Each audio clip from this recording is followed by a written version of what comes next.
Good afternoon. My name is Jessica Dumas. I'm the chairperson for the Winnipeg Chamber of Commerce and president of Jessica Dumas Coaching and Training. Thanks so much for joining us this afternoon.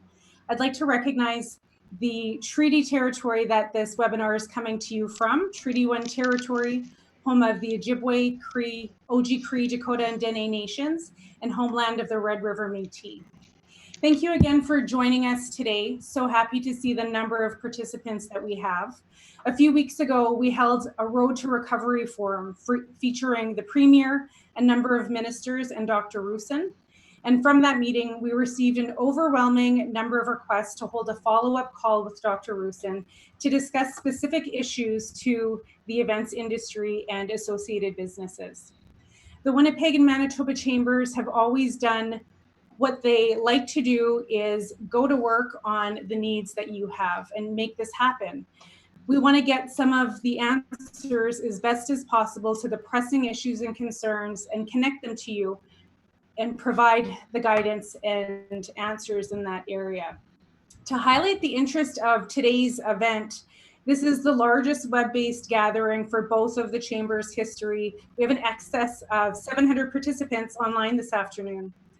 On behalf of both chambers, thank you for raising your concerns and for being here with us to be engaged in this discussion. Dr. Roussin, we'd like to say thank you to you again for joining our chambers and the business community. You've done an incredible job of stewarding the public health of our province through this crisis. While no one is putting up the mission accomplished banner just yet, your steady hand and wise counsel have put Manitoba in an enviable position as a leader throughout North America in flattening the curve. Before I turn the microphone over to Dr. Roussin, and I'd love to share some administrative items with you. First, we're going to begin with a few brief remarks from Dr. Roussin, Chief Public Health Officer for the province of Manitoba. And following Dr. Roussin's remarks, Lauren Remillard and Chuck Davidson, presidents of the Winnipeg and Manitoba Chambers, will moderate the Q&A portion. As you might expect, we've had a huge volume of questions from businesses throughout Manitoba leading up to this event, and both chambers staff had consulted with various industry leaders before this event to consolidate some of those questions that we're going to discuss here today. We'll do our best to get to as many questions as possible, but again, we're going to be starting with the questions that the industry has identified, with the pressing ones and the ones that are affecting the most number of organizations. I'll conclude this meeting with final remarks from myself and from our honored guests. And now, Dr. Roussin, the audience is yours. Please take over the microphone. Okay. Hi, hopefully everyone can hear me fine. So just want to say thanks for having me back. I think that Manitobans have put us in a great place to be able to be moving forward with our reopening strategy. You've probably all seen the phase 3 document, which is again a further reopening of the economy. Our numbers have looked good for quite some time. We see that our positive test rate in the last 7 days is about 0.1% compared to all of Canada. The average is about 5%. And so Manitobans have put us in this place to continue to open up our economy. So you'll see in phase 3 that we expand group sizes. We continue to loosen restrictions on many businesses, but it's still, we are not certainly done with this virus. This virus is still here. We continue to report cases. We'll continue to see cases.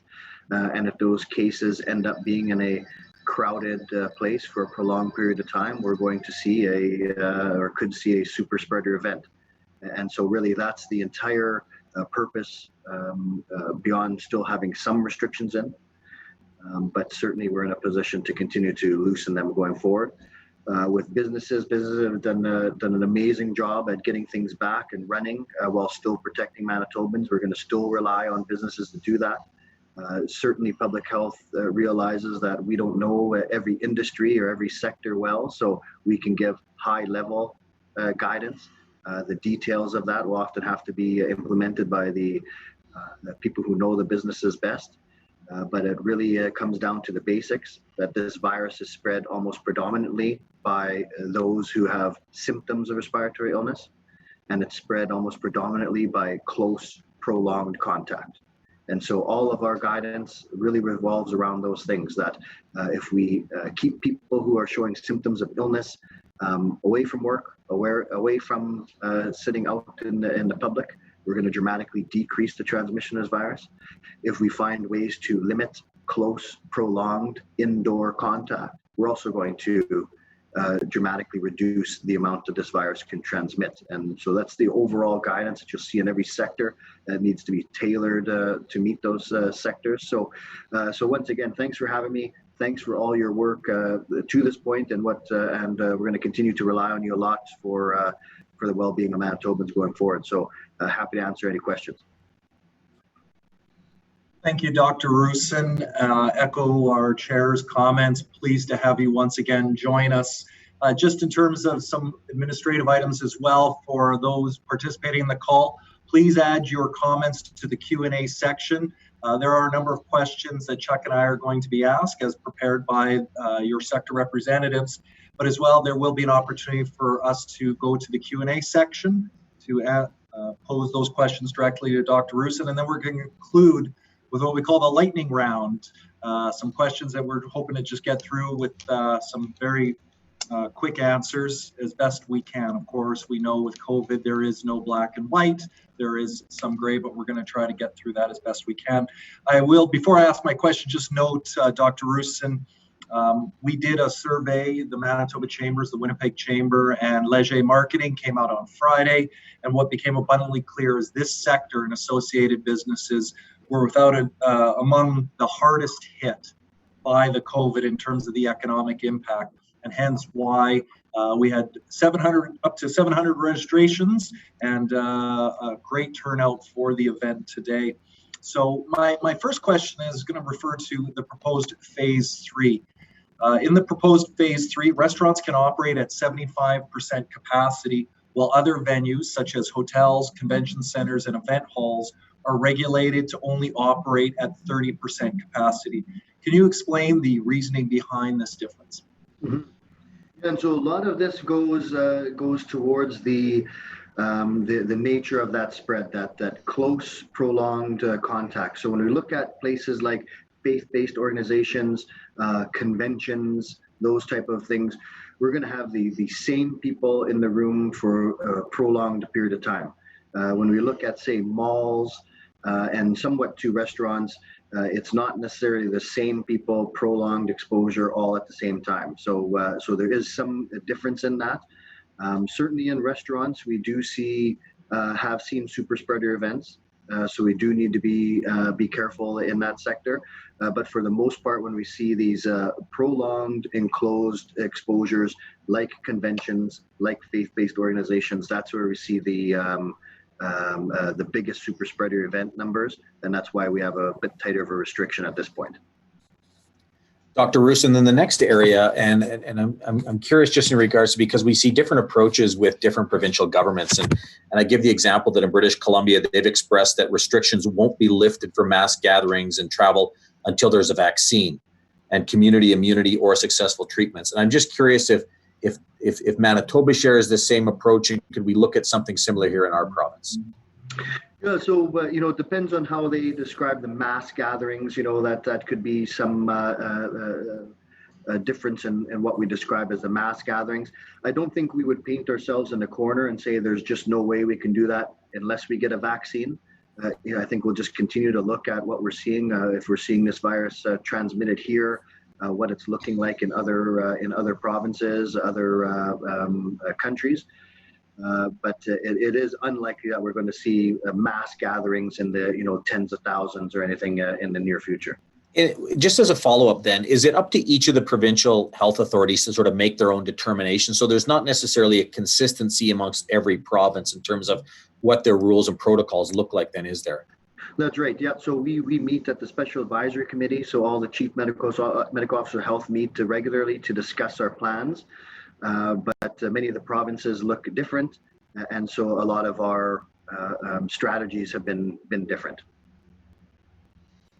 Thank you, Dr. Roussin. I'm going to two-part question. One refers to your first answer to the question I posed. You'd mentioned super spreader events. It's the first time I've heard the reference. Can you just quickly describe what you mean by that, and then I'll pose my right. Yeah.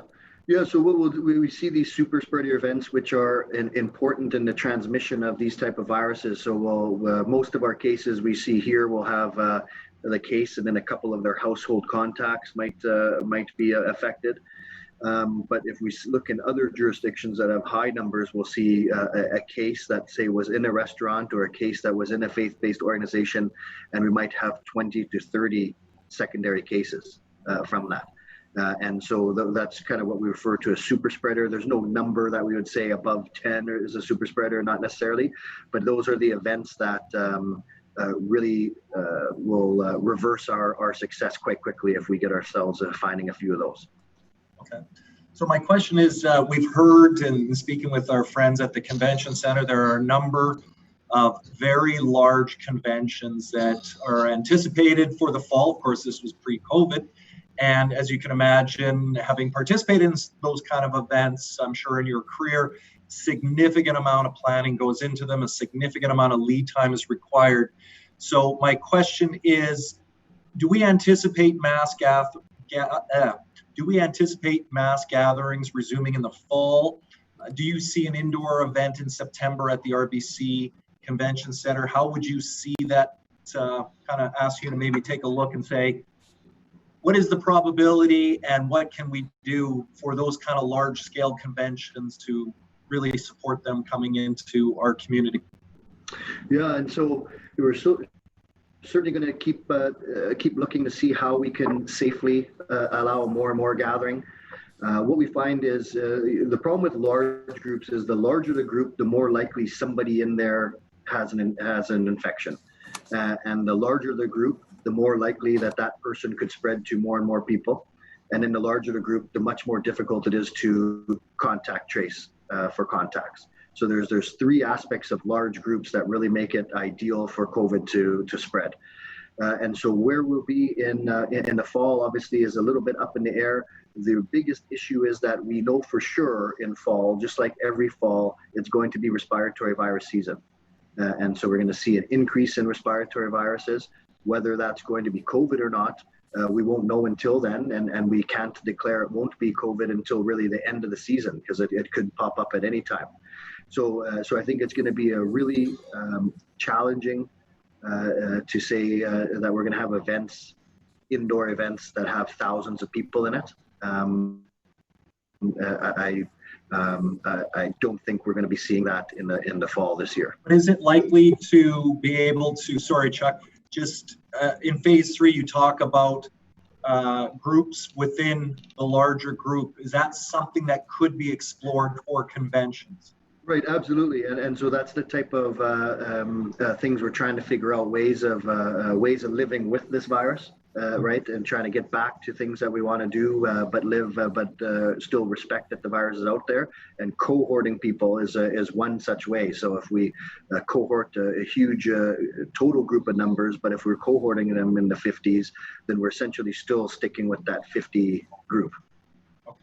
Thank you. Dr. Roussin, one of the protocols that you've talked about since day one is the issue of social distancing, or physical distancing as well. And I'm just curious as well. I think this is something that the general public has become well understood, has been a key part of how you lessen the impact of the virus spreading. And so, would you continue to see this? I think people are getting used to it. Do you see this as almost becoming the norm, and I think heading into the fall, should people simply get used to physical distancing, or social distancing is going to be a protocol that's not going away anytime soon? Yeah, I think that for the foreseeable future, we're going to need to deal with this virus, and that's going to be one of the mechanisms that limiting the close, prolonged contact with others is a way of decreasing the amount of contacts overall with this. So, I think there's going to be a lot of things that have changed and that are going to not go back to normal. I think of my clinic every year in flu season, there's 20, 30 people coughing in the waiting room, sitting right next to each other. And, I don't think we're ever going to go back to situations like that. And would this be as well in those situations where you are going to be in that close proximity, the importance of using masks? I think that the masks are going to generally be more and more important. The real problem with masks is that they aren't without risk, and they need to be used appropriately. So we've all seen the person wearing a mask under their chin that they later pull up. That's probably putting them at increased risk than not having a mask. So if we move to masks, people need to use them appropriately and effectively at all times. So I don't need to see that person driving in a car all by themselves wearing a mask. Exactly. Yes. I was sorry about that, Chuck.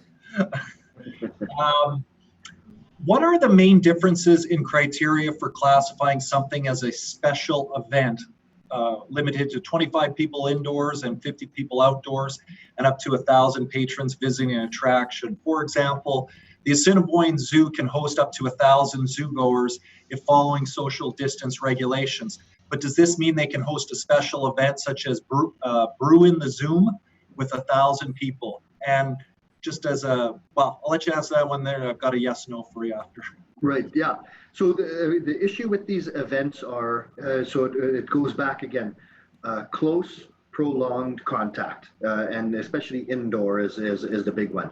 And so when we look at malls, when we look at the zoo, essentially we're not seeing that close, prolonged contact. It's different patrons. It might be a lot of patrons, but nobody's around each other for a prolonged period of time for close contact. It's just brief encounters walking by people.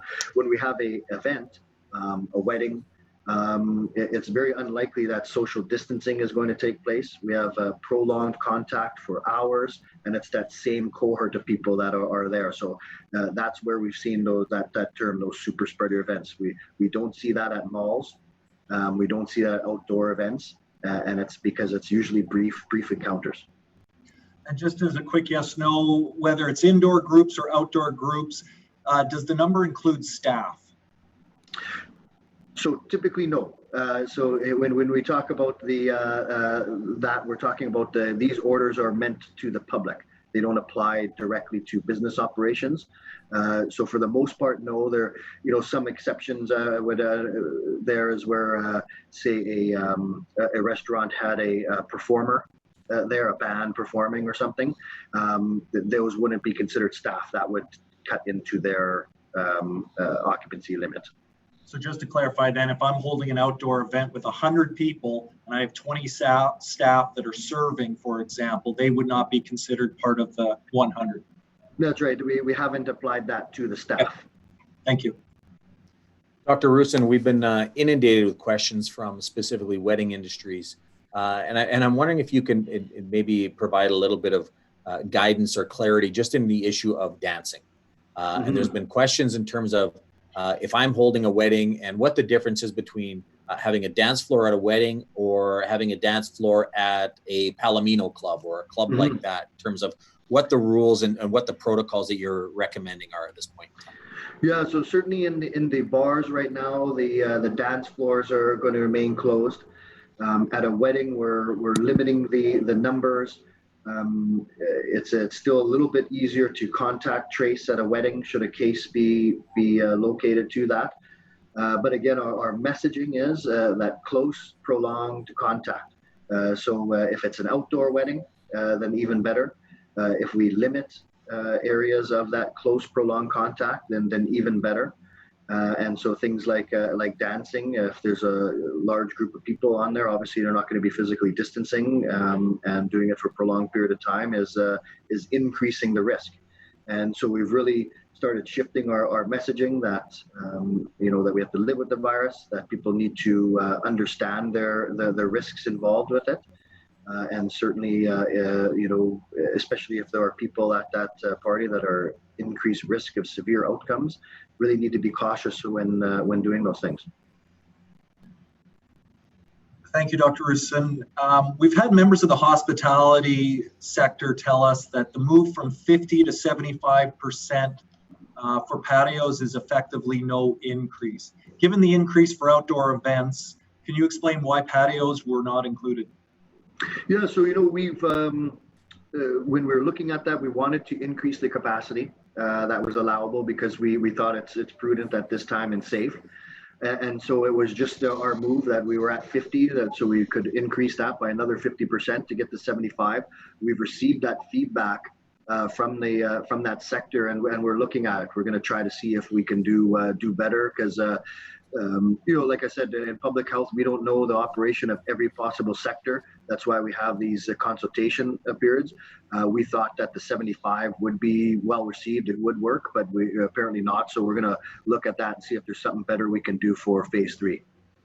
So you anticipate, based on the feedback, that if there's to be a change, it would be as part of the implementation of phase 3? That's right, yes. Okay, thank you. Dr. Roussin, it was just over a week ago, or a little over a week and a half ago, that 15,000 Winnipeggers gathered at the legislature for the Black Lives Matter rally. And I'm curious, in your mind, if the number of COVID-19 cases do not increase over the next couple of weeks, I guess one of the questions that's come from one of our stakeholders is, will those restrictions and regulations on large gatherings be revisited if we've got an example of one where there hasn't been cases as a result of it? Yeah. So certainly none of these cases are connected to it. The most recent cases, any cases we get, we're certainly looking at any areas that they may have been that could have large contact numbers. And so it's a challenging situation. Certainly from our standpoint in public health, we know that large group sizes are certainly risky for the transmission of the virus. So we don't recommend that. But obviously we're balancing the enforcement of a peaceful protest, with the public health thing. So it's often a balance. So depending on what we see, we will message that. If we did see a number of large cases of COVID related to that rally, certainly we'd be messaging that and relaying the risk that was involved with it. Dr. Roussin, I wonder if I can just follow up. We're getting a lot of questions in the Q&A just in regards to what does prolonged contact mean specifically? Are we talking 5 to 10 minutes? Is half an hour prolonged contact? And I guess what is proximity in your mind in regards to that? That's right. So what we talk about from the literature is that 2 meters, 6 feet, 2 meters, and 10 minutes. And so that's close prolonged contact. So that's why walking by someone at the grocery store, we're not really that concerned about it. Sitting next to somebody at, say, a faith-based organization for an hour, that's where we see the transmission. Thank you, Dr. Roussin. I want to echo some great comments, great questions coming in on the Q&A. So it's trying to balance out the two questions. I'm going to read this one verbatim. It spoke to my heart because I am an avid camper. So for all those campers out there, the question is, we operate a campground where we have closed every second site to ensure physical distancing as our sites are side by side.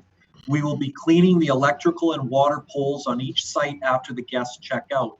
The question, if there's no one checking into the site within a day or so of a camper checking out, what or is there a safe period of time that we do not have to clean the electrical and water poles after a camper leaves? Is there a safe time period with no renter on the site?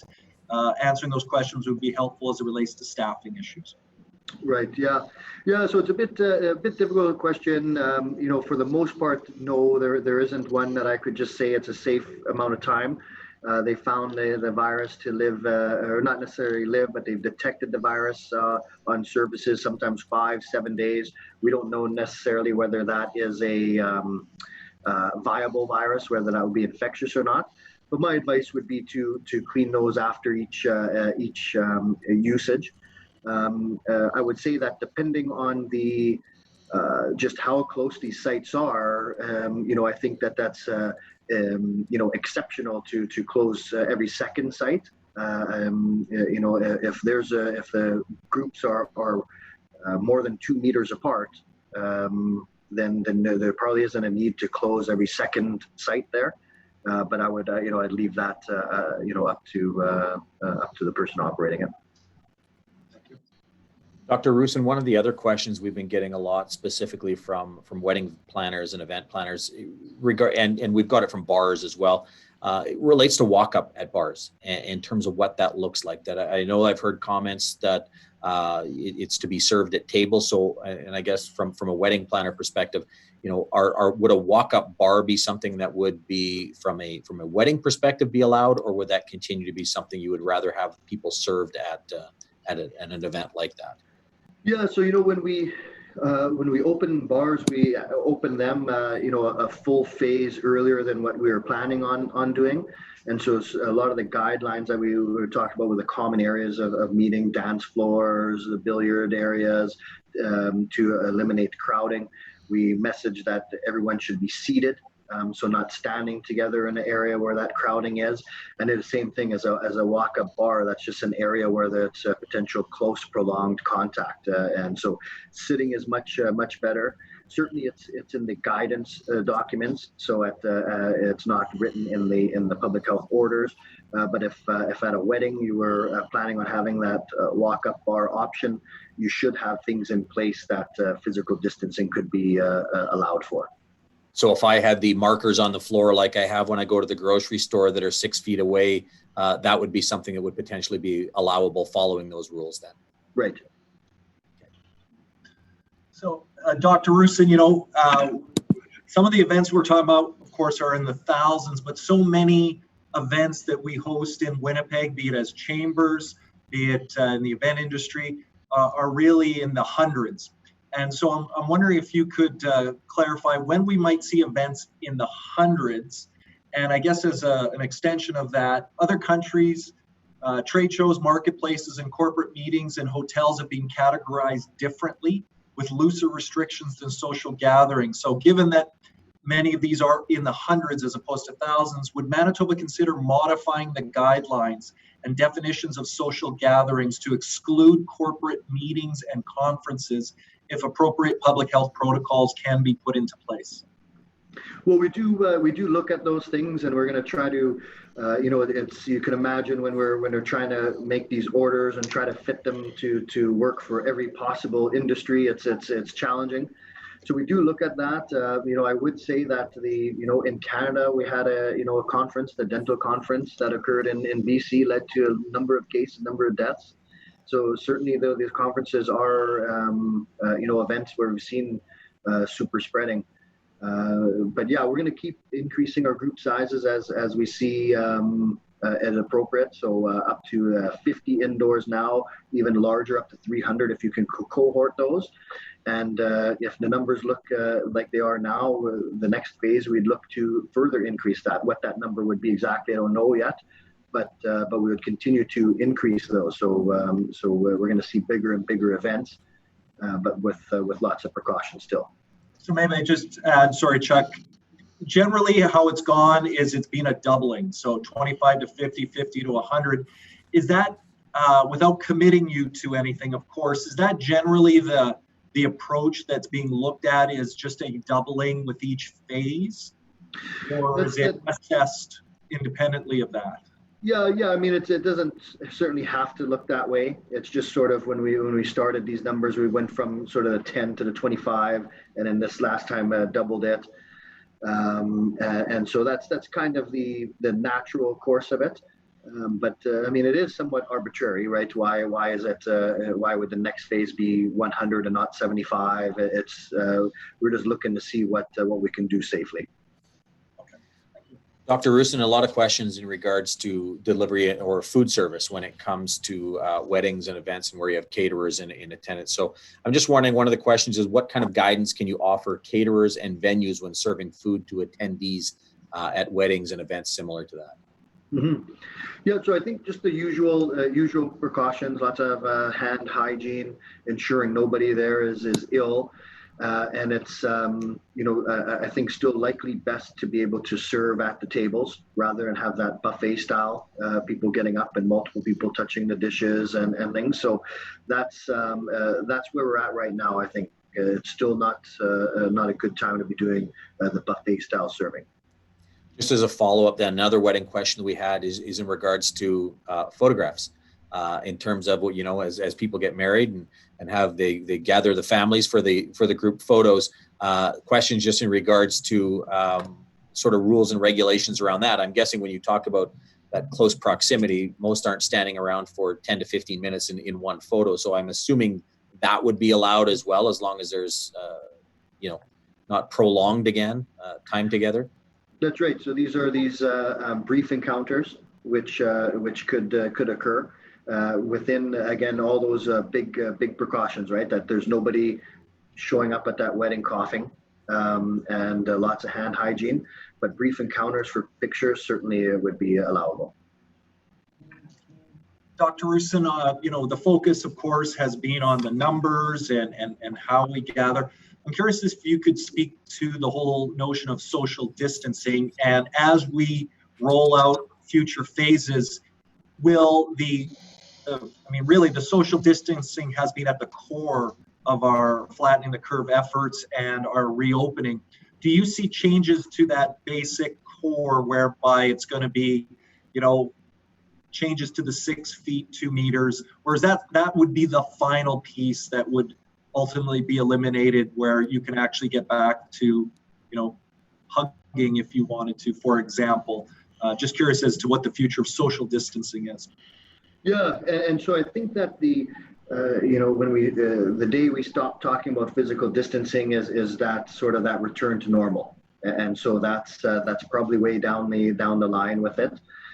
So I would tell people that certainly there's nothing in our public health orders that say you can't come within 2 meters of somebody else or can't hug people or anything like this, right?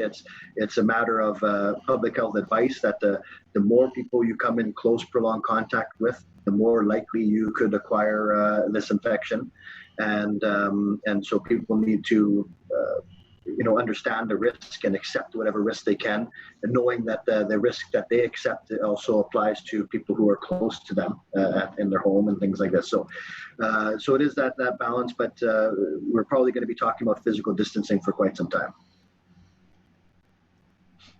Dr. Roussin, one of the other questions we have, and I know restaurants have obviously been open for a couple of weeks now, but I guess it's going back to the wedding planners. One of the questions is, for seating at a wedding, do we still need to ensure that we seat guests 6 feet apart? And do people need to wear masks at a wedding? And what's the requirement where we can find additional information on food service? Okay, yeah. So for the seating at restaurants, and I would apply it to weddings too. I wouldn't have. It's just not really possible to have every individual sitting 6 feet from everyone.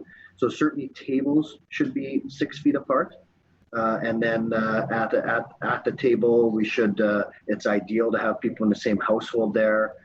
It's ideal to allow some separation, but certainly not. It's not going to be 6 feet apart at the same table. Masks right now we don't have a strong recommendation for them. Mostly, like I say, is that masks to be effective, they have to be used properly, and they have to be used properly the entire time, which often doesn't happen. And so again, the hand hygiene, ensuring nobody is showing up sick is some of the best things there. Just as maybe a quick follow-up, Lauren, before we get to that, because there's one question as well. Just, are there parameters in regards to having hand sanitizing stations at an event? Are you looking to have a certain station per number of people in a venue, or is there not necessarily a protocol around that? Yeah, there wouldn't be anything specific like that. I think that planners, people having an event should ensure there's access to hand hygiene. And the best place is as people are walking in to be able to sanitize their hands as they walk in. Is the best situation. Dr. Roussin, I'm going to ask you a question. I know it's going to be difficult for you to answer, but it kind of encapsulates, I think, a lot of what we're seeing on the Q&A. And so many people are just trying to get a sense as to what the fall may look like. Weddings, events, corporate, and again, couple hundred here, up to 500. I guess if the outlook continues, if Manitoba remains, each phase is going according to plan. Yes, there's some numbers come up, but everything's very manageable from a healthcare system. I'm going to put you on the spot. September rolls around. Is it feasible we're doing a 300 to 400 person luncheon as a Winnipeg Chamber of Commerce in September at the convention center, if everything goes as planned? Yeah, so I mean, I think it's possible. I think the number that when we first started limiting group sizes, often 250 was the number. So I could certainly see things getting back up to that area. But again, I would say that we're not going to be in a normal place, and so things that don't necessarily have to be done, that can be done in other manner, virtually, these things like this, should still be planning to that because we're never going to be out of the woods. And then when fall comes, there's no doubt we'll for sure be in respiratory virus season, and we won't know whether COVID's part of that until it's all over. So it's going to be a bit of a challenging time in fall. And just to follow up on that, sorry, Chuck, is the province going to be providing any additional framework with clear protocols for what is a safe gathering?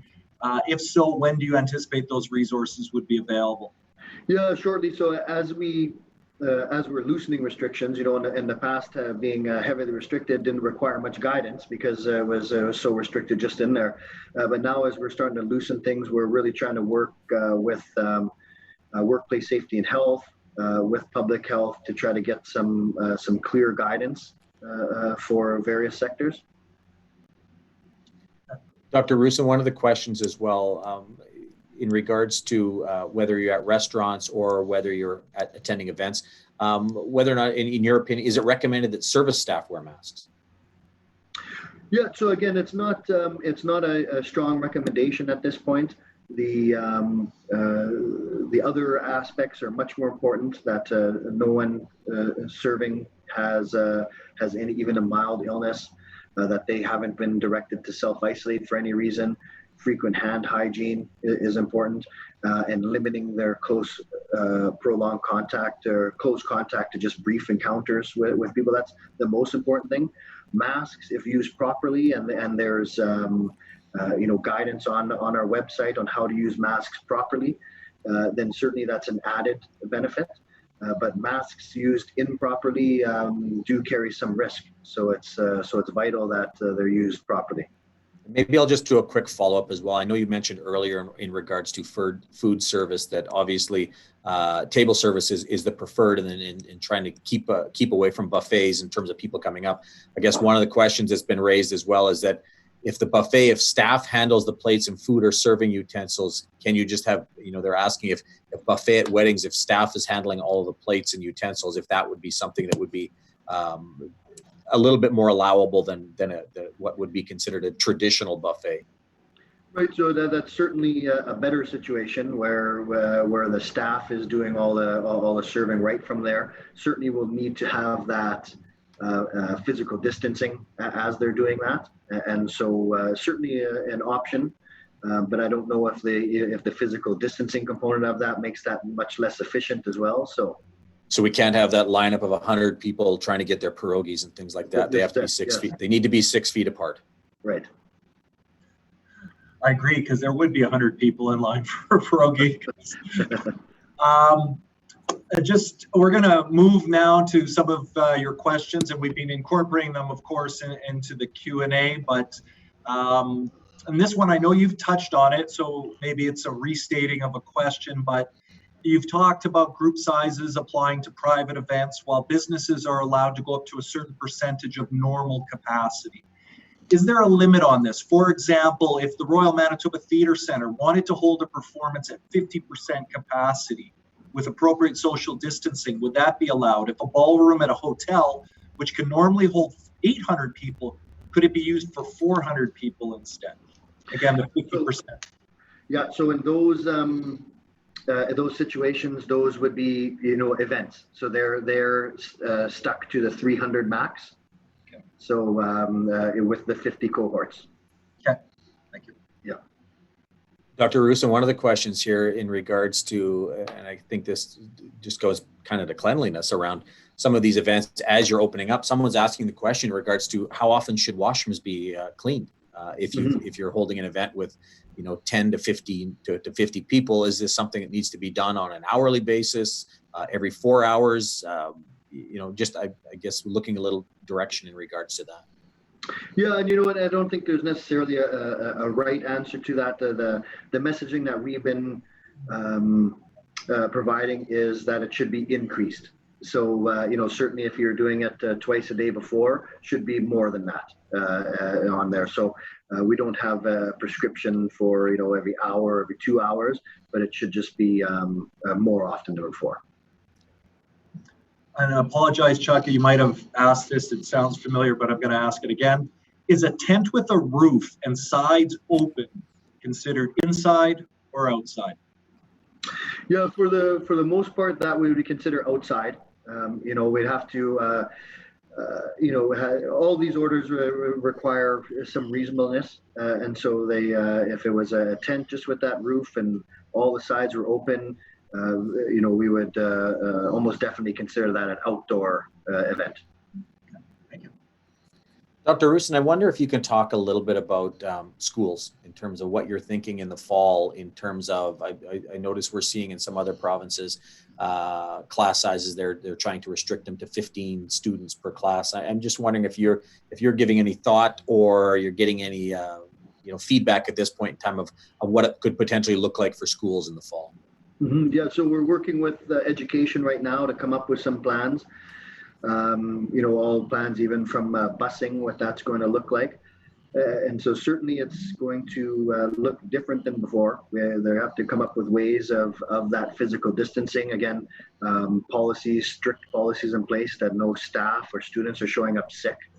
And in just whatever methods that are possible to have that physical distancing. So in some places, there might be a combined learning where some virtual learning is allowed. There might be staggering of classes. There might be ways of just limiting class sizes. So things like assemblies are going to be out. And so it's going to have a varied approach. It might look different in different institutions depending on what they have, but it certainly won't look the same as it did this past September. Dr. Roussin, with respect to the 50-person cohort groups within the 300 event limit, can you define that a little bit more? What exactly defines a cohort? Right. So the big, a couple big issues here is that these groups have to be able to enter and exit separately than other cohorts, and they need to be separated in some manner from other cohorts. Doesn't have to be a physical barrier. But they have to be separated in space from those other cohorts, and there can't be any intermingling between the cohorts. And so it's, yeah. But that doesn't mean that it's like those 50 people have to be from the same organization. It can be, there's mingling between the 50 within that group cohort. The defining criteria is the entrance, egress, and right. Those kind of and the separation from other cohorts. Okay, thank you. Dr. Roussin, one of the things that we're starting to see in the tourism industry, and I've noticed it in regards to airlines, is temperature checks and before boarding a plane. And I'm just wondering as well, and the question was asked in the Q&A section, if you would recommend temperature readings for guests at events or employees at places of work. If that's something we could see in the future. Obviously, if people are ill and you've been instructing them stay home, would this be another measure that you could see to ensure the safety of people at events or employees at a place of business? Yeah, so temperature checks have not shown to be beneficial. And so they do it in airports and certain places will do it, but it's just never shown to be beneficial. So I wouldn't put much weight on it. The effort is much more than the benefit. A huge percentage of COVID-19 clients don't have a fever. And so we just know that it doesn't do a great job of finding it. So I wouldn't spend too much time on that. I would do having everyone take the online screening tool to look for symptoms, look for high risk things. But I wouldn't put too much effort in temperature screening. So would you suggest that pre-screening tool if you're planning even if it's a smaller event or a wedding, if you're the wedding planner, if you should be sending that out to all the attendees in advance to make sure that they've gone through that protocol before they agree to come to an event? Would that be a good practice? Yes. Yeah, for sure. So you can send them a link to the form. It's on our website, and advise everyone to take that survey immediately before coming. And if they score on it, then they shouldn't attend. Dr. Roussin, your answer on cohorts prompted a few more questions. One specifically on, does each cohort require their own washroom as well? So this is a good question. So what happens is that they don't necessarily require their own washroom, but they can't be. There has to be a process in place if they don't have it, that they're not intermingling with other cohorts. So table 5, it's your turn to go to the bathroom now. Sure. Yeah. If you don't have more than one washroom or a washroom for each, then they'll have to come up with some way to ensure that those groups aren't intermingling. As opposed to drawing to who gets to go to the buffet table first, that draw could become even more important. Dr. Roussin, one of the questions that we've got in regards to, that comes from the artist group, mobile makeup and hair artists going to people's homes and hotel rooms, should they be following the same salon protocols as they are in a salon as they would if they're going to someone's home? Yeah, so I think again, this is an area where you could have that close, prolonged contact. So I would say that certainly both parties should be taking that online screening tool. They can certainly consider the use of a mask, the hand hygiene, and I guess within a hair salon, you have to be concerned about crowding in the waiting room, which you're not really going to see in these circumstances. But physical distancing when all possible. Certainly, when you're providing the service, you're not going to be able to do that. And so, just making sure no one's showing symptoms of illness, and then the optional use of masks. Dr. Roussin, in terms of contact tracing, should event organizers be tracking who is attending and have that information? Is that something that you will require as part of any reopening and additional social or enabling those events? So it would be more in the guidance, but when people are having events, it is nice to have a list available that we could quickly contact trace should a case be presented there. So it's just one of the things that protects sort of everyone in that place, and so it's a good idea to consider that. I guess one of the questions, Dr. Roussin, as well, and I'm not sure if this falls under your area or not, but one of the questions is being asked if someone will be enforcing the rules regarding weddings, and just like the Liquor Commission sends someone to venues, will there be someone coming into venues to make sure that they're following all the various protocols from a COVID-19 perspective? Yeah, there certainly could be. Our public health inspectors could certainly take a look at an event to ensure that it's up to standard. And like we mentioned, most times the public health inspectors don't enforce things. They're just there for guidance and education, and almost all the time things get fixed up once people are provided just with a bit of information.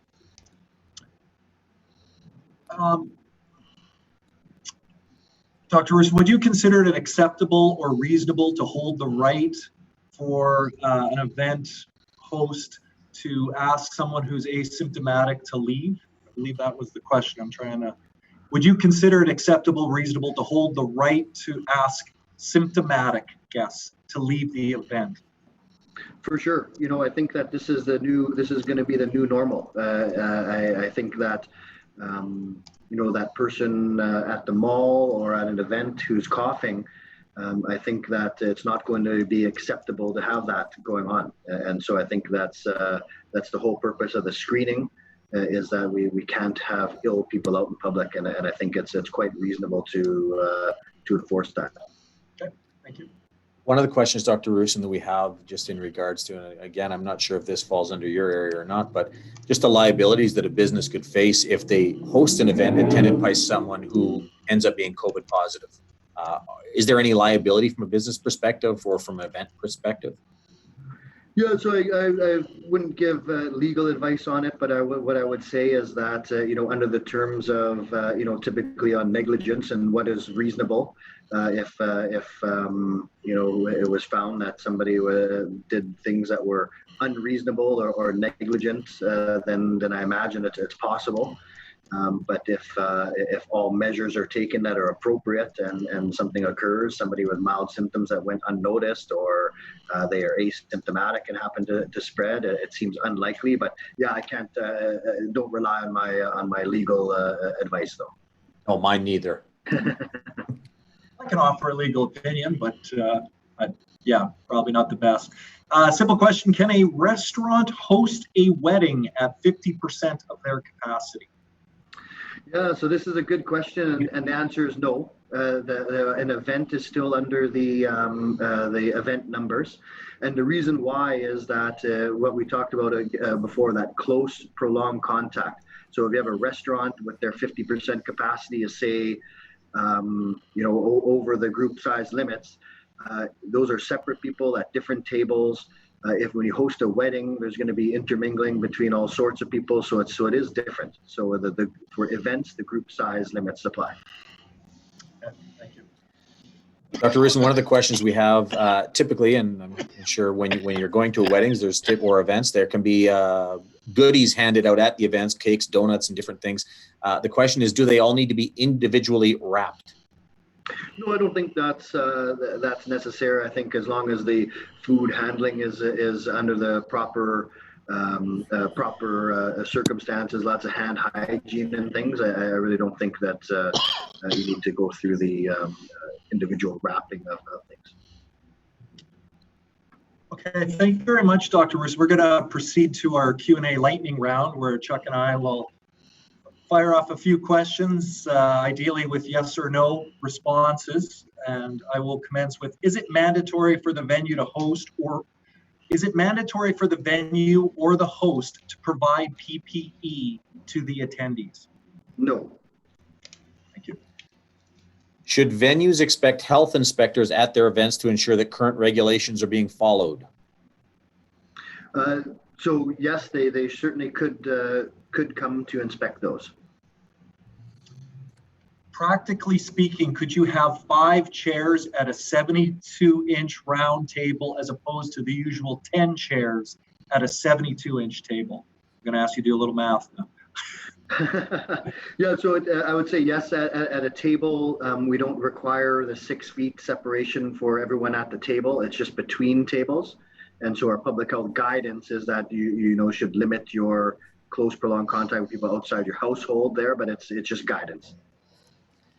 I think we've answered this one, but are bars permitted at weddings and other events? Yeah, so again, at the events, I think that if you can ensure physical distancing, then yes, that would be allowed. Do you anticipate parades and being allowed this year in any capacity? So outdoor exposure is much less risky. You can see that we have those drive-up regulations where we don't limit the amount of cars out in places. So certainly those type of events could occur. As far as crowds out and about, right now we're still going to be at that 300 level. So we have to be careful about that group size that's not nearer with the car. What about the opening of Northern Manitoba? So that's something that we're looking at actually for phase 3. We're considering, so certainly with lifting the travel limitations on Western Canada, all of those people would be treated as Manitobans under the northern restrictions as they see now.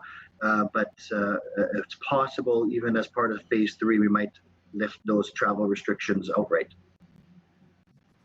So I had asked you the question about the tents and the flaps being open, being outdoor. So I guess the natural question is, if the walls on those tents were on, would that be considered an indoor venue? Yes, I think we would consider that indoors. Okay. One of the questions we've been asked as well, just in regards to low numbers, obviously in the Maritimes, and the travel in phase 3 between Western Canada and Manitoba and a little bit of Northwest Ontario. There's been some questions in regards to what kind of metrics would you need to see for opening it up for the Maritimes? Yeah, and it's a good question. You know what? Certainly, the metrics they have now are not concerning to us. The issue here is the Northwest Ontario, the Western provinces, they're contiguous with Manitoba, so we weren't sure how we would necessarily work it to have a gap and then allow travel from other provinces that may have to travel through affected provinces that we have a travel ban on. So for this phase, we just left it at provinces that we felt were safe and contiguous with Manitoba, but we'll look to continue to expand that as we can. Dr. Roussin, dancing at a wedding, yes or no? So I would say I wouldn't say a yes or no. I would say that it's the people have to be aware of the risk. So it's certainly allowable, but people need to be aware of the risk of that close, prolonged contact, and need to be aware of those who are at high risk of severe impacts of this. So I would take caution. Just to follow up, we've got a question as well, just in regards to a little confusion. A group of 12 volunteer people who meet, all from different households, usually sit around the same table. Do they need to sit 6 feet apart or at different tables? So no. So the 6 foot rule is between tables. So people at the same table don't need to sit 6 feet apart at that table. But then again, it's within reason. You know, depending on the size of the table, if 12 people would be really crowded at the table, then I'd suggest more than one. A final question in the lightning round: sweat lodges, are they allowed in phase 3? Sweat lodge, you know, so I think that would be that would have to stick with the group size limits. And be cautious, right? It is close, prolonged contact. Thank you, Dr. Roussin. I know we fired a number of questions at you and cannot thank you enough for answering them to the best of your ability. Thank you, Chuck. I'll turn it over to Jessica, our chair at the Winnipeg Chamber.